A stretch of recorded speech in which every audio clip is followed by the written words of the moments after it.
today about the accuracy of Anne of a Thousand Days, which was a story that basically covered King Henry VIII and his marriage to Anne Boleyn, or Queen Anne.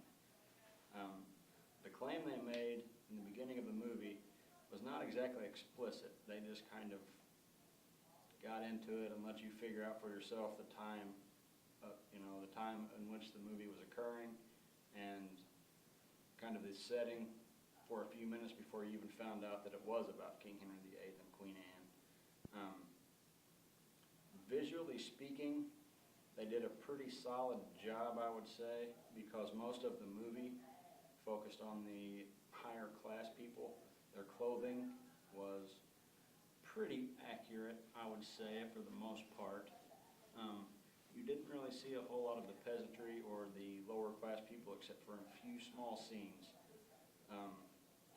Another thing they did pretty well visually was, especially on the exteriors of the manors and mansions they were in, they looked pretty accurate as though they were the castles from that point in time. And the interiors were done to a pretty solid job. I think they were pretty much working with what they had to work with, so they weren't quite as expansive as they could have been. But overall, they did the best with what they could to make sure that it seemed larger than it actually was in some cases.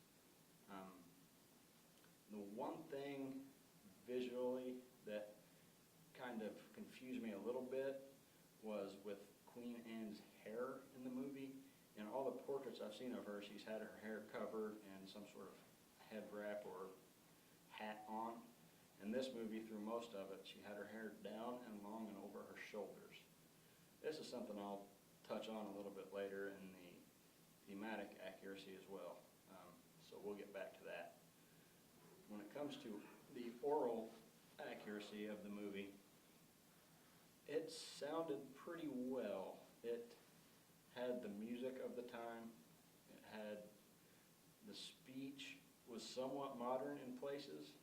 Instead of using the Queen speech, as they call it, of that time frame, it was more modern, but I think that was done mostly just to help keep the audience engaged.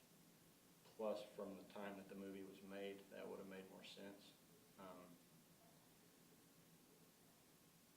The one thing that they did decently was that Anne had a bit of a French accent, which would make sense because she had spent so much time in France. And Catherine had a somewhat of a Spanish accent, which makes sense being that she was from Spain. The one thing that kind of was a bit confusing was when she was talking to the advisor from Spain. They actually spoke in English, but those scenes were so small that to have them speak in Spanish and throw up subtitles for 3 10-second scenes would have kind of been silly, I believe. So I think that was just kind of a choice they made to have them continue speaking in English. From there, we will move on to the chronological accuracy of the movie. Chronologically speaking, everything makes sense after the first scene. The first scene was a bit of a flashback with him wondering whether or not he should send her to death, and then it flashes back to the story. That was a bit confusing from the beginning, but it quickly catches up and kind of starts making sense in the long run. One thing they didn't do chronologically was show the passage of time very well. There were no big changes in weather or outside scenery in the few times they were outside. The only thing they really did was show Anne and Henry's daughter transform from an infant to 20 minutes later at the end of the movie. She was now a child walking down the street or walking through the manor vista. So they did that to show that the child had grown up, but there wasn't a whole lot in between to kind of follow it along the path to getting there. Historically, as far as the chronology goes, it seemed to make pretty good sense. said, other than the flashback, it all followed the path of the story, so it went pretty well. Finally, I'll get into the thematic accuracy of the movie, and this was interesting to me because it's largely about a king who kind of get what he wants when he wants it, and nothing can stop him because he is the king and he sees himself as a god, and he finally is able to convince the woman that he loves to love him back after years of her rejecting him, which made him want her even more. And as soon as she falls in love with him, she loses it all. And this is kind of reminiscent of the time it was made, which was the late 1960s, which we not only had some civil upheaval in the United States based on gender and racial lines, but they also had a very large movement in England going on of female equality.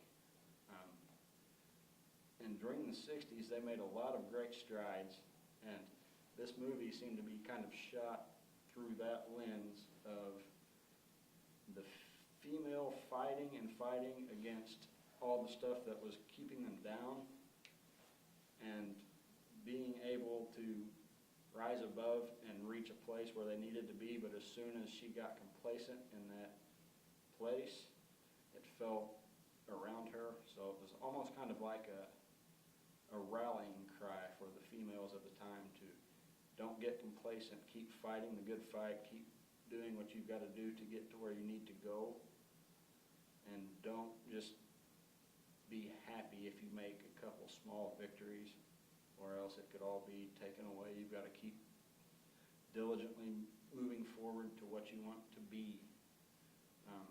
Overall, I thought it did a pretty solid job. It may not have been 100% accurate in the story, but I think it followed the story they wanted to tell using this as a backdrop to get across the message they wanted.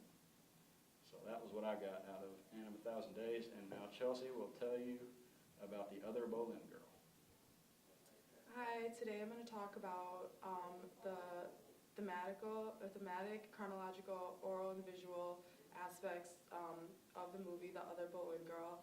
To evaluate it for this project, and to start off, the movie explicitly claims that the movie takes place in England during the time of King Henry VIII. From an oral standpoint, the music they played throughout the whole film was acoustic, and that made sense to the truth claim that the movie took place in the past because obviously there was no electricity, there was no other form of instrumental besides just acoustic. What I also found interesting was that there's a scene in the film where the two Boleyn sisters had to sing to Queen Catherine, and they kind of hummed a tune, and they seemed pretty nervous. I just thought this element was a little interesting because it kind of just goes to show that public speaking and like singing in public is not a new fear. It's been going on for a while. So from a visual standpoint, nothing in the film seemed as though it was recent. It was pretty easy for the directors to keep true to the true claim that the story was actually factual. It's apparent that the nicer your clothing, the more power you had. Also, the king and queen, they wore lots of robes and really bright colors. So did the Boleyn sisters, although not as bright and not as many layers, while the maids and the servants and the guards only wore basically one color and had only one real set of clothing, it seemed like, throughout the film. From a chronological standpoint, the movie started off by showing the three Boleyn siblings playing out in the countryside as kids, and I guess chronologically this is a good foreshadowing to show how close their bond was to one another. It also kind of foreshadowed and helped make sense of a scene that happened later on in the film when Anne asked her brother to impregnate her so that she would not be burned or beheaded because she miscarried the king's baby. Another chronological element I found interesting in the film was the time period with which each sister was pregnant. When Mary was pregnant, her pregnancy lasted about 35 minutes in the film. Obviously, it was supposed to, that 35 minutes was supposed to represent 9 months, but they spent a little bit more time on her pregnancy than they did with Anne. When Anne was pregnant, she was only pregnant for about 15 minutes of the film, from the time that she started having relations with the king to when she had her first girl. I wasn't sure if this was on purpose or if it was because Anne's pregnancy was towards the end of the film, but I thought that maybe it was a representation of that, how the king really did love Mary rather than Anne. His true love was Mary, so they focused on her pregnancy a little bit more than Anne's. And then from an external standpoint, the whole movie was referring to a time in the past, so the marriage of King Henry to Anne Boleyn, and then the annulment between King Henry and Queen Catherine was all externally, yet all chronologically accurate. The thematical elements of the film, in my opinion, is what held together the true claim the best. Just about everything I saw in the movie thematically makes sense to things that were going on in that time period. So first, the Boleyn sisters lived with their mother and uncle. So since their father presumably passed, a woman was thought to be too weak to live on her own, so they had to have an older male relative come live with the family and basically tell them what to do. I mean, the uncle was the one who told the Boleyn sisters to go try to be a mistress to King Henry VIII. Another interesting point is that the entire movie is basically about King Henry finding an heir to the throne. Now, obviously, we know that women can be in political power, and there's nothing wrong with that, but at that time, like I said before, women were thought to be weak, less than, not as smart, so it was a very, very big deal that King Henry VIII had a son to take over his throne, even though we know that didn't end up being the case for him. That's basically what the entire film was about from his standpoint, so I thought it was interesting. So then also the fact that Anne was so desperate to get pregnant that she would go, the fact that Anne was so desperate to not be beheaded that she asked her own brother to impregnate her was also pretty telling of the truth claim in this film. Obviously now, if you have a miscarriage, not many women have to worry about being murdered because of it, but back in those days in England, that was common, and you were thought to be a witch if you